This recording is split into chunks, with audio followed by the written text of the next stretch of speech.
All right, everybody. We are live here at Colerain Bowl. We've got the semifinals and the finals of the KP TMT Bowling Doubles Showdown. In the booth with me, I've got James Tucker. He appeared, and he was still in it until last round, I believe, and thought we'd sneak him in here to sit down. So if everybody would do us a favor, please hit the share button. Get this around to as many as possible. We had an excellent turnout today. You're going to see the semifinals over here on the left. It's Jay Teacher Pesky and Nolan White versus Jeremy Saccone and Joel Ray. And the pair right over here in front of us, you're going to see Rick McCormick and Kyle Cook versus Tyler Slayball and Mike Kahn. So we got a couple daggone good matches. So they're started over here on the left. We're going to bounce back and forth. James, you bowled today. Yeah. It's Kegel Route 66, which is what we bowled on. Generally a very high-scoring pattern in this building with all the friction, and it really wasn't that high-scoring today. Can you tell us a little bit about what you saw? Absolutely. Yeah, it surprisingly that the cut being at 126 for cumulative 100 for 8 games, it was very pair-to-pair. And when the transition hits, it happened quickly. So I know, like, when we started out game one, we kept the ball in front of us quite a bit, but then had to jump left, get the ball in the air a little bit. And that was one of the trends I saw is just as you continue to move left, was just getting the ball in the air just a little bit, get to read the mids a little bit better. If not, you were leaving a lot of 10 pins. So that was a big component to be able to have carry out here. Well, the pin carry here is one of those things. If you can go straighter in most buildings, but here especially, the straighter you can go, the better your pin carry is. But when this forces you to jump in the middle, I saw guys even before qualifying was over standing in front of the ball return. So it's generally not the case. And honestly, with this being a sport pattern, I mean, it's one of the easier sport patterns. Personally, and most people would probably agree for sport, this is one of the most playable. It's generally not very lefty friendly, and here we got 2 lefties out of the top 4 teams. So that's good to see. It was kind of spread around, and you'll see Jeremy, who is just throwing gas. That he is. Looks like he's throwing that new Trident Odyssey, and he's definitely keeping his ball speed up on it. Yeah, he's not afraid to let her go. No.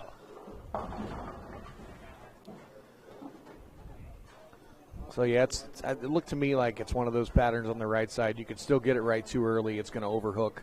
But there is some out of bounds that you can't just let it go. So, I mean, you will end up washing out just by going a little bit to, too far right. Absolutely. As we continue to get further left, it was very key to make sure you really don't get your ball outside of 10, because anytime you got outside of 10, unless you matched up right with your tilt and your ball speed, it was almost a little good luck. Either a 2-8-10 or a 2-8-10 washout. Yep. Absolutely. Yeah, it was actually we talk about the lefties. I was very fortunate to bowl with one of the greats, Al Runkle, and he made an interesting change to the purple hammer. And yeah, then, he influenced, I think, a lot of people around game 2, and I know I helped my partner personally at AJ Bigelow, and I've seen Tyler do it. There was a lot of lefties that were in the house. They switched that purple hammer, and were able to close the angles and really. Well, Al's one of the best lefties to ever lace him up in this town. No matter what anybody will tell you, one way or the other. But one of the smartest bowlers that you're going to find. And someone told me he was throwing purple down there. It's like, really? Oh, yeah. Because it surprised me. You wouldn't think purple on a 45-foot pattern. But, it probably had made him be able to get a little bit more to the left and obviously play a little more direct. So. Well, it was a couple things. The pair we started on was 29 and 30. So one of the interesting things we saw with Al and AJ was the balls were just almost reading at like 25 feet. So it was really trying to figure out how to get the ball down the lane but also create shape. So then when we made the change to the new pair, we went a little bit further left, keeping it more almost going downhill with it. Yeah. Worked quite a bit. Well, and this building's been this way for a long time. I mean, pair-to-pair is going to play a lot different. It's the nature of most bowling centers. Yep. Here, I think it's even more defined. When this was built years and years and years ago, lane 13 used to be lane 1, and there was only 24 lanes. And they added 12 lanes on, and those first 12, even today, play dramatically different from the rest of the building. Out of all the years and growing up here, I actually never knew that, but that makes a lot more sense why that end of the house always plays, we'll call it a little bit fraction more forgiving. More forgiving is fair, yeah. I would say you get more friction on those 12 lanes. Yeah. The higher up you get in the building, they tend to be a little tighter. So, Great shot by JT. Yeah, after he made a tough, he got one started a little bit early the last time, but that was a much better shot. We're going to jump over here on the other pair and watch these guys for a minute. Okay. Right now, the score that we're on right now, you've got Jeremy and Joel with 169, JT and Nolan with 163. So very close. It is one game, but it's regular score for each bowler. So over here, see Mike Kahn mixing them up. Giving it the Moorhead special, lofting it to the arrows. You know that when I first, and maybe he's made a change in his game from years past, I don't know, but when I first saw him bowl, I thought he was a lot straighter. And then he came up and bowled a couple tournaments in the last year, and I watched him and say, dude, he's getting a handful. And I don't know if he switched his game or if I just never paid attention or what. He was very scary on the fresh, bowling against him in college. And then as the day progressed, the ball went further in the air, and he just has his flat spot at the bottom. He's just able to create such great tilt to get the ball to project down the lane, and it's why he's been very successful over all the many years. Oh, yeah.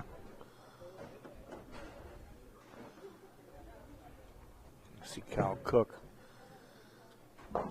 leaving the church, and Tyler just showed why you don't just pitch it to the left with any ball. Yep.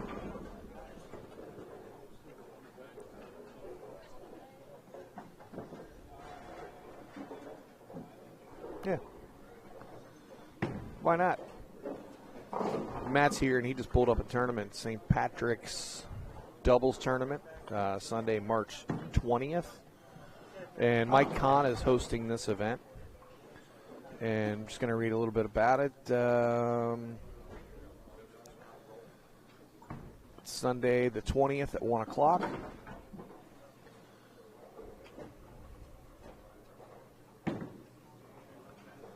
Now, there's not a whole lot about the tournament. It said Fern Valley Strikes and Spares. Price is $40 a team. Check-ins $12:30. Bowling starts at 1. Handicap's based 100% of 210, and it's a 5-game sweeper. So if you're looking for something to bowl on the 20th, get with Mike Kahn, and I'm sure he would be willing to get you signed up. Absolutely. Thank you, Matt.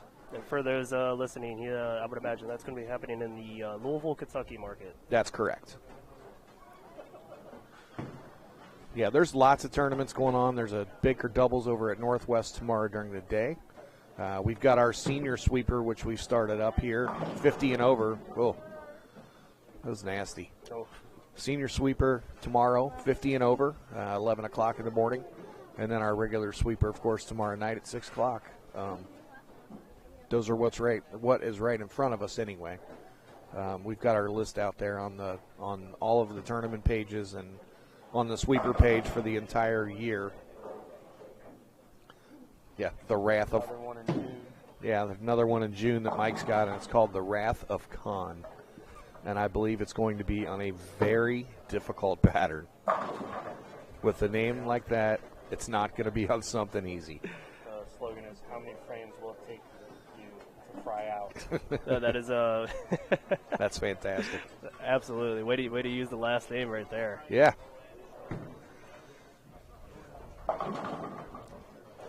I'll tell you what, Todd. These pairs are the more and more that keeps getting bold on it. They're getting tougher and tougher. I'm very curious how 19 to 20 for the finale. You know, 19 and 20 is always a little funky in this building. And you're going to get one or the other that's going to be hooking more than the other. Usually 19's more hook on most patterns. So we'll kind of see what happens when they get over here. But it's usually if whoever can get the strikes going on the one lane, the other one's usually pretty forgiving. 20 is fairly forgiving. There's some people that'll tell you they hate that pattern, but they've won the sweeper, 20 times on it. So it can't be that bad. I would be willing to make a firm bet that 20 is not going to be so forgiving once you get there. I finished on this pair for qualifying, and the right lane is going to be about a 3 to 4, if not an arrow more. Oh, okay. The mid lanes they're on fire. So it's going to be very curious to see whoever makes it to the finals how they're going to be able to play them, because they're going to have to do 2 different entire trajectories on their shot and really manage the ball speed a lot. How did AJ do on this pair as a lefty, since we might have a couple lefties over here? He carried me. He carried me by quite a bit. I think I had 219, but he got 250 or 260 on this on this pair. He was able to keep that purple hammer right at he was going about 13 to 10. Yeah. And not just keeping his trying to ankles square it open. up a little bit instead of freewheeling. Yeah, because anytime if got it out just a little bit, it came up behind the head pin, and it just carry got very suspect. All right, we had Nolan over here throwing a backup ball. I think they see the writing on the wall, and he's just trying to get out of the way pretty much. Joel and Jeremy have a pretty healthy lead on them right now. That they do, but over here on 21-22, we have quite the matchup. It's still anyone's game, especially if Rick comes up here in the 6th frame to put up a double. Yeah, I will tell you, looking at the 8 bowlers that are still in the field, Jeremy and Mike Kahn both look like they by far have the best look of the 8. And they're doing one thing very similar. They're lofting it just past the arrows to clear the fronts. That way the ball save a little bit more energy, and then use that to have better pin carry down lane. The only difference is Jeremy's throwing his about 27 miles an hour. It's incredible, isn't it? I mean, I know he has his looks like a Vegeta from Dragon Ball Z jersey, and he's hauling it down there. He designed that jersey, and I had it made for him, and he likes all that kind of stuff. But yeah, when 20 miles an hour, just under. I can't throw my spare ball that hard. Shooting at a single pin spare, I don't throw it that hard. All right. Everyone's on a strike here in the 6th. These are big shots here. Ooh, good shot by Cook. Looks like he's throwing. It looks like he actually made a ball change from the Obsession Tour to the new Hammer 3D offset. Yeah, I knew he started with the Tour earlier. Yeah. Yep, that's a 3D. Yep. No, track heat actually. So he balled down. Went to a little weaker chord. Probably get through the fronts a little bit better for him.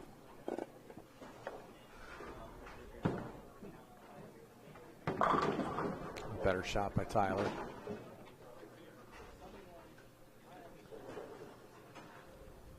We're going to leave it on this match. Rick didn't like that one. No, he did not. We'll leave it on this match. The match over on the left, Jeremy and Joel are going to be the winners and be in the finals. We talked about the turnout today. Oh, we had 40 teams here. We had it maxed out at 39, and we ended up opening up another pair next to the kids down there, and fell short. We moved the kids down a little further and opened up another pair, and we ended up having 40 teams today. So when you get one more than what your max is, I guess that's good. The pattern they're bowling on today, Austin, is Kegel Route 66. So 40 teams, the top 8 moved on to match play. and we're now here to 4. It was $150 a team to play. The prize fund is fantastic. The teams that just got knocked out, 5th through 8th, they got $300 a piece, a team. The losers of this round are going to get $600. First place is $1,800, and second place $1,000. Oh, boy. Look at the carry for Cook.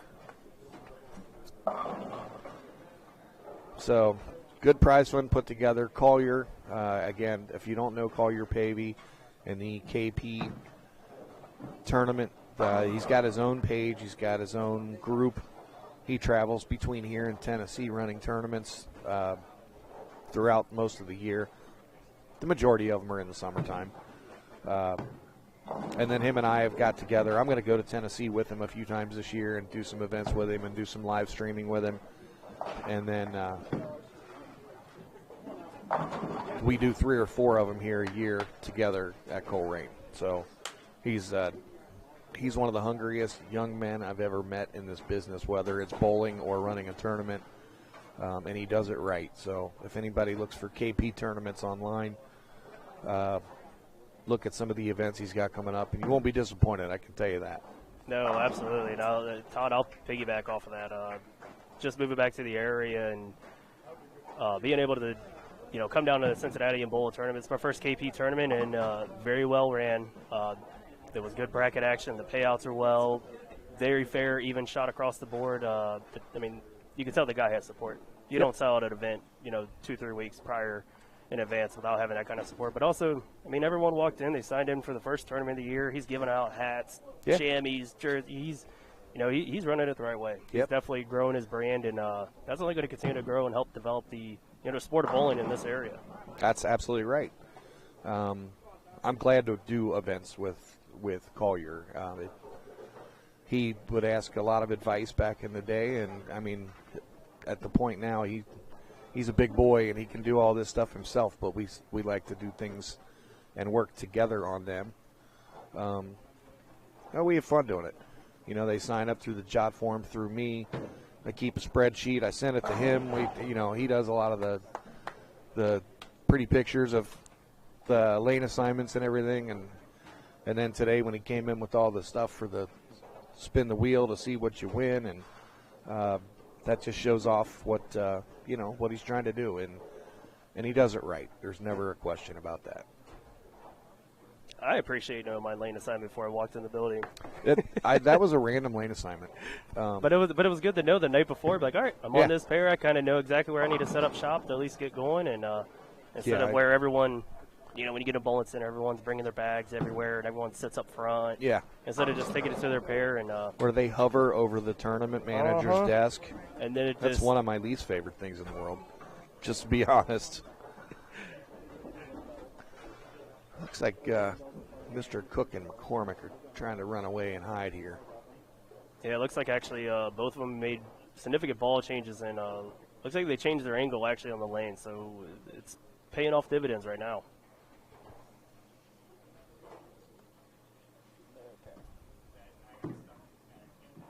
That's good look there. Big spare. Little 410 action there. Tyler's, he's not a newcomer to. This is not a big tournament for him. He's won some big money tournaments throughout the time, so he's not going to run away and hide. That's for sure. He's got a Prop Cup win, and he won another big one too. Didn't he win one of Jody's big tournaments? That sounds about right. Uh-oh. He doesn't like it. Oh. He went from not liking it to being, okay. Stone 8. I think that a little bit of love actually helped to probably just go down a little bit, but man, Stone 8. So where were you at? I know you moved away for a little bit. You were north. Yeah, I was Milwaukee, Wisconsin. Yeah? It's a tremendous bowling town. It is. You got Milwaukee, Wisconsin, St. Louis. There's a few of them that are bigger bowling towns, but those two are definitely big bowling towns. When I worked over at Northwest and we were getting the new machines, the guys that came in to do the the install were from Milwaukee, and one of them ran a bowling center. And just talking a little bit of shop with him, and he said, there's nothing else to do. He said it's cold too much of the time, and it's not like there's a lot of outside sports, so bowling is just a big. So you're absolutely correct. So here's the actually fun thing is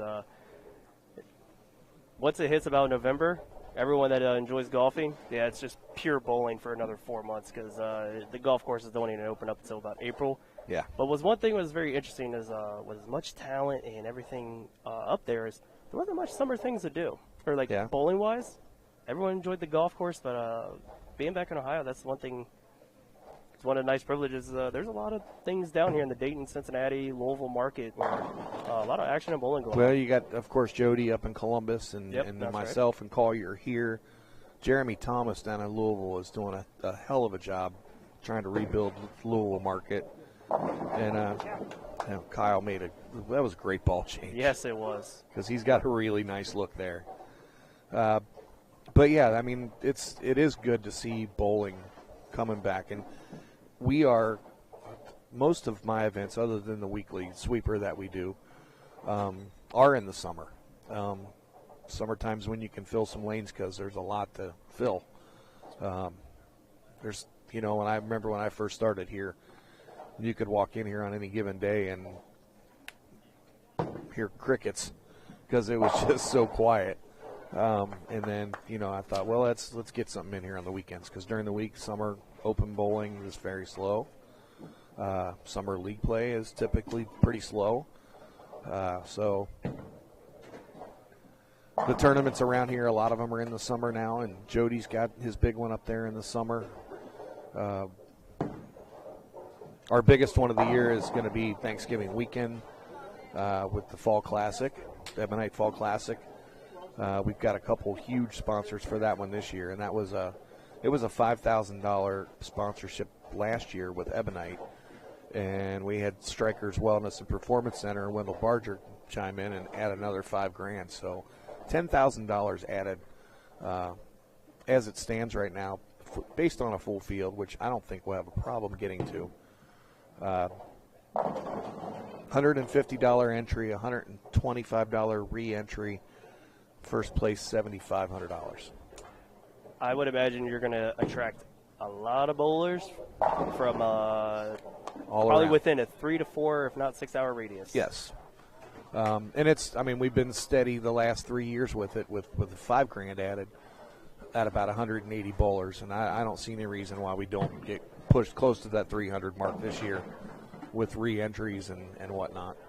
I would imagine I'm looking forward to it. Yeah, you're going to flirt with that number. It's to see how everything progressed last year, and then to see where it's continuing to grow. It's bowlers are supporting those that are really giving back to the game, and I know you and KP do a lot of that, and it's all coming full circle. Yep.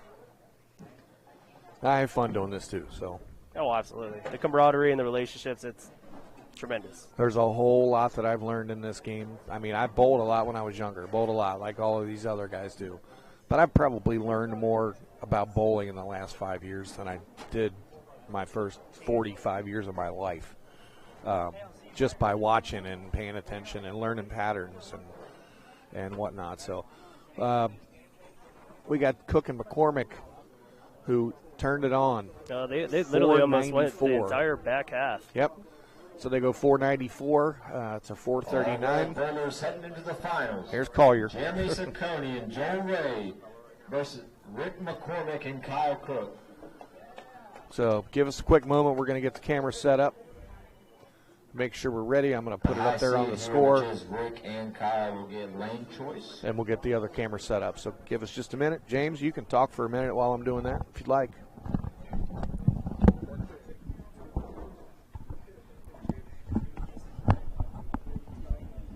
Again, if you have not already, make sure you hop on Facebook and hit share to the live stream for the finals here.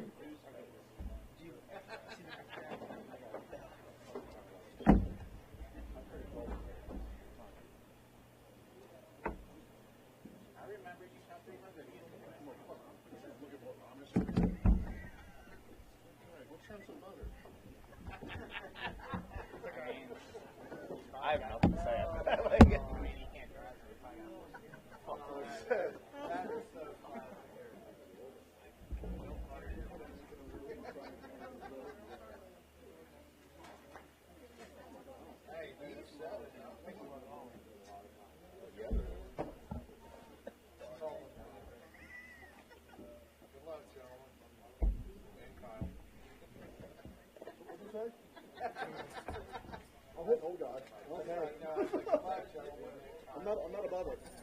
Going down hard.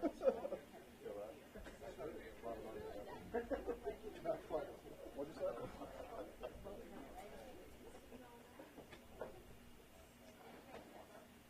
Your son's is very Amish-like. Oh, you missed another like 37 seconds. Yeah, I said he needs to go churn butter. Top of the morning. Let me get this started so I stop getting made fun of. But doesn't mean we'll stop. They'll make fun of you the whole time.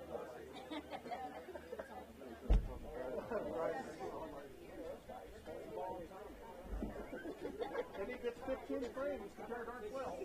Hey, he gets striking a bunch of ball with him like a horse and buggy, let me tell you. 2 horsepower one time. Tell me how to read my mind. All over the place out there.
I thought it was a 30 at first, and I was like, nope, nope.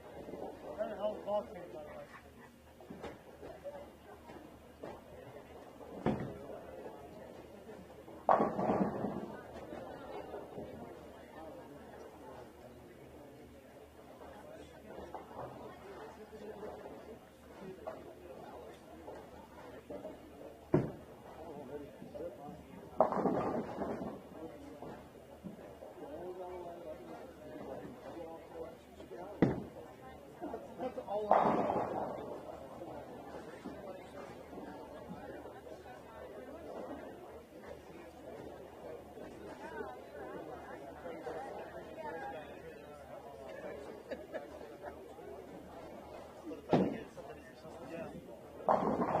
I'll be honest with you. You're watching me bonus and fries? If I didn't stop by, grab that, I would have been like, what, my hand would have been swollen? I would have been very suspect. I need my hand. Oh, yeah? I didn't eat all day, and I'm sitting there watching me now. I hadn't had anything all day either. My hand was already swollen from last night. What I do, I get my, Wednesday, here, I'll take it. I'm only full time in the league. But I do bowl almost every Sunday. I got most every Friday. I sub Monday, I sub Wednesday. And then eventually this is the point where I don't want to be trapped in that ball anymore. Honestly, I don't even know why I'm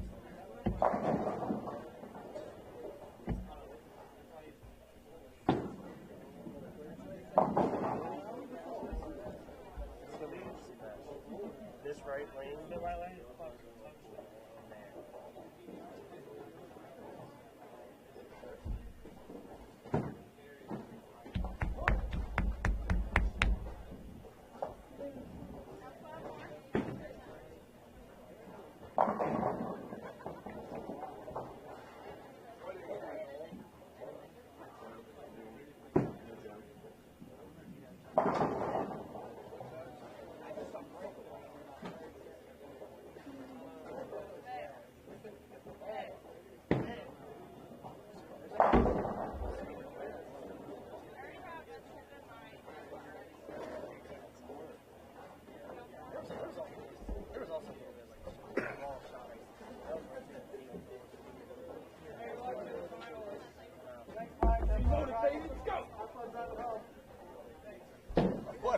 Jesus!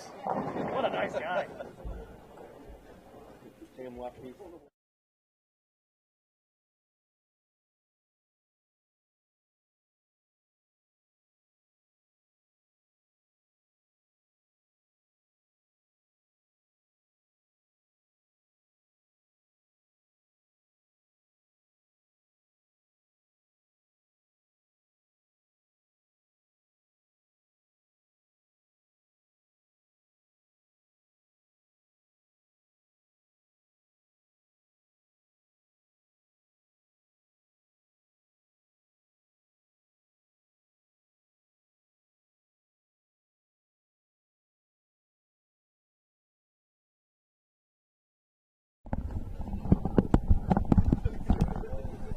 All right, so we are back here live for the finals. You see the names up there, Jeremy and Joel. That's Jeremy Ciccone and Joel Ray. Kyle Cook and Rick McCormick. With 3 minutes left of practice. Now here we go. Watching them in practice, looks like it's going to be interesting. Todd, if you had to give it a, what do you think over 400 it's going to take? I think if somebody goes 420, they're a lock. 20 is a strong number. Yeah, it is. I think 30 is going to be that in between. I think doubles are going to be potentially tough to come by, especially the angles that might have to be played on this right lane. And as you said when you were on this here a little while ago, the right lane was hooking a lot more. And I just sat down here and watched Kyle throw a shot on 19, and the ball just did not come close to finishing. But we've got 4 different styles of these 4 bowlers. Of course, Joel is, a right-hander that converted to left-handed. A lot of people didn't know that. Great shot by Cook. Kyle, who likes to loft him out there and get it down the lane. Jeremy throws rockets right at him with a whole lot of rotation and speed. Oh, there's a solid 7. Or 10, I'm sorry. And Rick is, I know. Rick likes to get in deep and spin it a little bit, but he spins them into the pocket and knocks over a lot of pins. That he does, and my Lord, be able to throw that new rotogrip Jim is that far inside. That's impressive.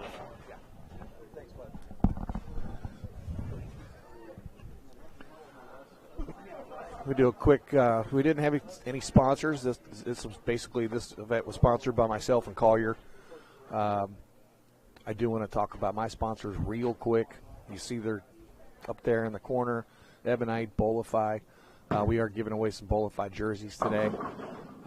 Ebonite, of course, is just a longtime friend and big supporter of TMT bowling and me, of course.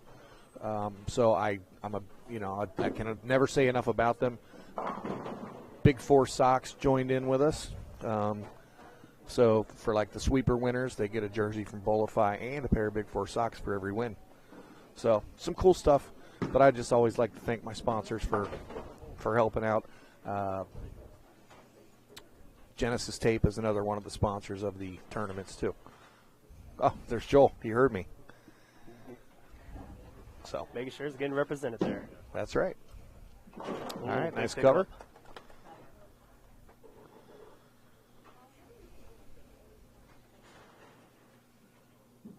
I'm going to ask everybody again, since we are here in the final match, if you weren't with us before.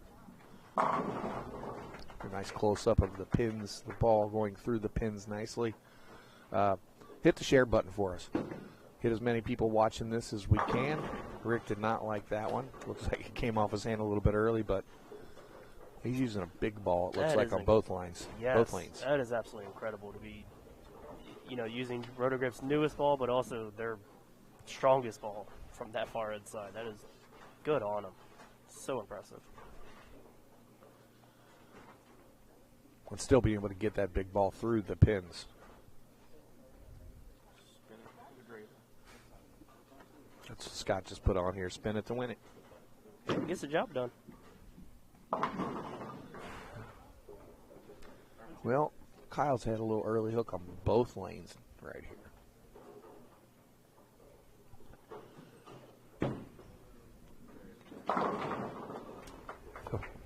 just wow.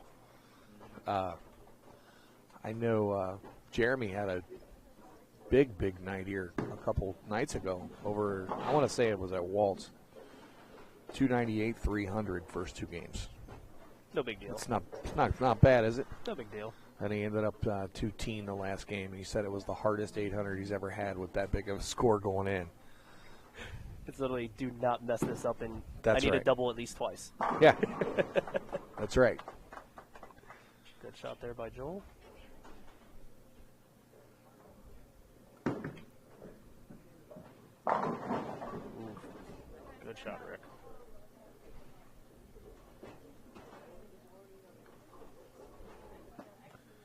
We had a comment here. Matt Maulson says he thinks maybe Kyle needs to ball down a little bit.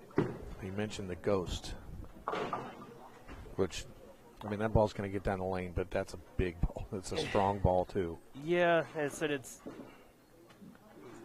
almost a ball up, but Yeah. the cover's a little cleaner, but to have that much core, potentially reading in the mid lanes, that's what's going to be very tricky in the tough part right now. He Ooh. threaded a needle on that Sure one. did. Yeah, he got that just almost right at 31. Just A let it little ride bit more ball speed and just kind of ran it up the oil line. Yeah, it looks like he actually moved. Probably looks another 3 or 4 left, and just almost really play a little bit of a fallback, just keep the angles very close, and then Jeremy with another rocket. Brian Hensley, as always, thank you for coming out and supporting. It was great to see you. Uh-oh.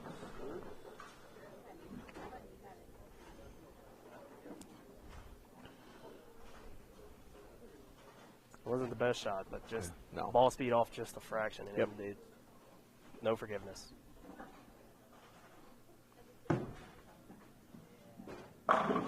Oh, Joel's. Joel's making a new jackal look pretty good from the left side there.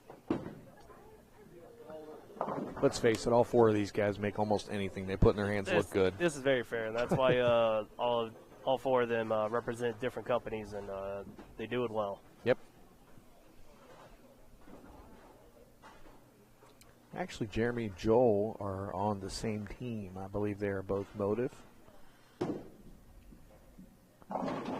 Ooh, what Get a carry on that? Yep. changes a little bit of his release on that one. Yep. To decrease some of the tilt and just get the ball to float a little bit.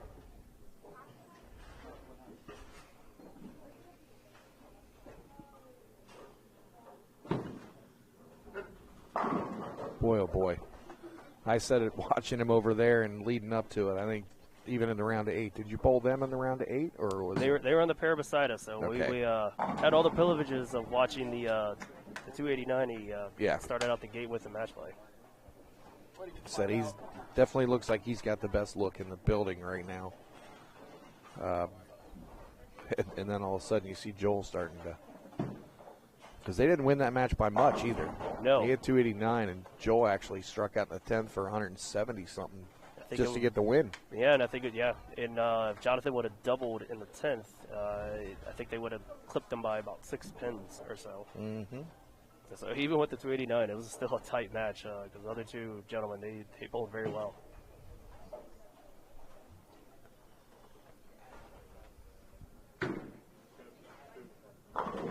Boy, oh boy.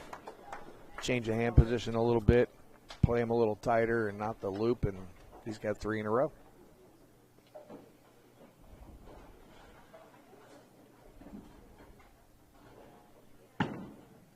That better go. Yeah, that was definitely. You get that once you get into that spot, if you're very tough.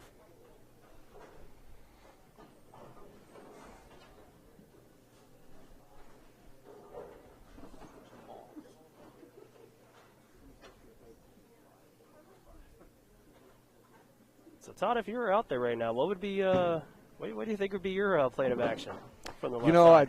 I mean, Joel's playing him exactly where I would be at personally.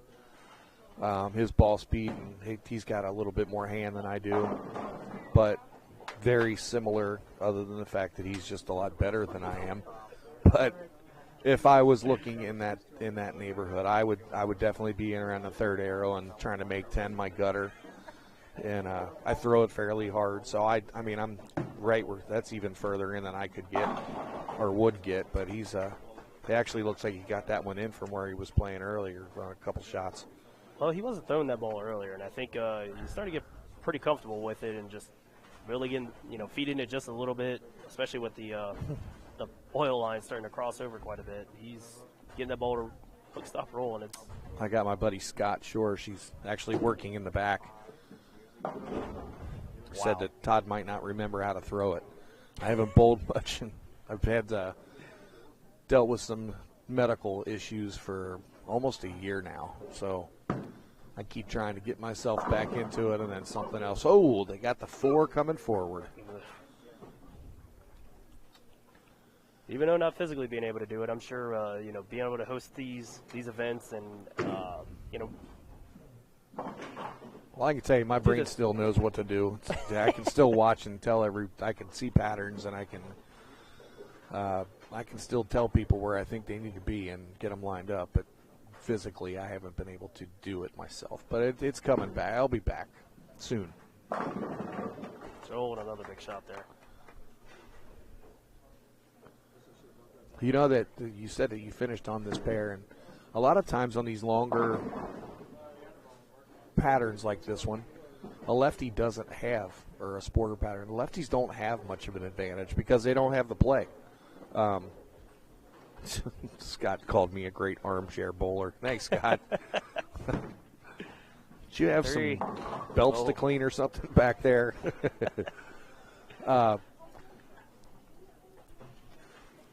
I completely lost my train of thought. We're talking about the lefties when it comes to sport patterns. It's generally they don't, because they don't have anybody to help them break it down. But you said that you were on this pair last, and your lefty AJ had 250 on it, and he was throwing urethane. Joel is not, but he's maybe he was able to throw a little hold down the lane for him because of it. And that's where the righties tend to have advantages. That was a pretty good-looking shot there. Yes, it was. Righties tend to have an advantage on these tougher patterns because they do have a little bit of play and they can work with each other. That was a great shot by Rick. Great shot. He made a ball change actually, Sure and he struck on that lane last time before the ball change. So that's a bold move, but with 3 frames left, you got to. Just going to say bold move there, Cotton. Yeah, bold move there, Cotton. But at the same time, they're not here to just roll over. So sometimes you got to take big swings and hope they pay off. That's right. And that's what makes these guys so good. They bowl a lot. They know when to make the right changes, and I mean, that's the only difference from them and a lot of other players that just don't know how to make the right move at the right time, and they miss it by a couple frames. And that is all it takes. The old squasher. All right, can we get a chuckle? He is so glad to get off that lane with a double. Man. I am going to show the scores here. I'm sorry, Gary.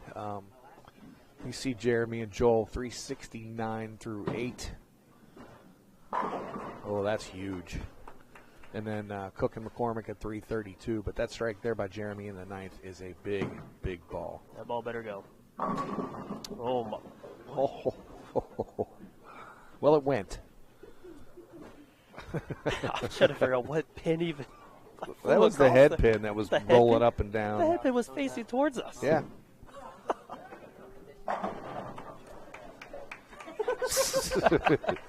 That's one thing about it. All 4 of these guys are good friends, and they bowl a lot together. And Joel's messing with him a little bit, and Rick just told him to go sit down. He's all jacked up with Mountain Dew. He doesn't know what to do with himself. Right.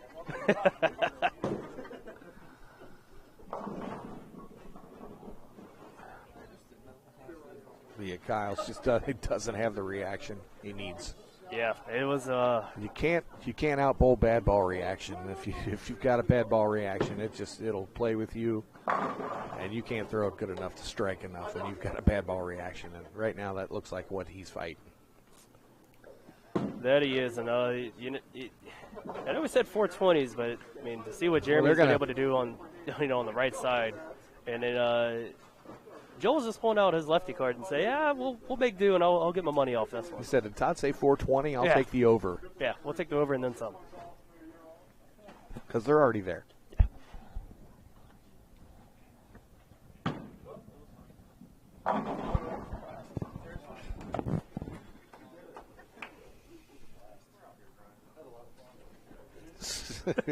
Just listening to these guys. It's like Rick just said, we're just out here grinding, and these guys are making it look like house. You'll be all right. That does. Yeah. It makes me real curious. I think we'll maybe get a smile out of Jeremy. He's one of the most composed bowlers I've ever seen or been around. Jeremy? Yes. Hey, nothing phases him. 8-10. Nothing Up phases to the next one. Never has. Absolutely. And that's why over the past 5 years he's gone on quite a tear. Well, and that's also one of the things, like I said, being able to make the right move at the right time, but also not letting a bad shot get in your head. Make your spares, kids. But he's not a guy who does. He'll get a bad break and then just let it go to his head, and he's done for 2 or 3 frames. He just forgets about it, shakes it off, goes on to the next frame, doesn't let it bother him. Little backup ball. See how easy the left side actually is. See, we got to hear how easy the left side is all of a sudden. Yep, and then there's Joel. Let's see if he's going to finish up the 290 here. This is almost complete card. But see, that's the thing about bowling. You could go on runs at any time. Where after game 1 in match play, Joel was probably questioning a lot of where do I go, how do I go, and then we're going to go here at the finals and shoot 290, 280s, and then aggregate score about 550. No big deal. Joel, throw a strike right-handed for us. Oh, No, didn't catch him in time. Nope, he's like, nope, this is too easy.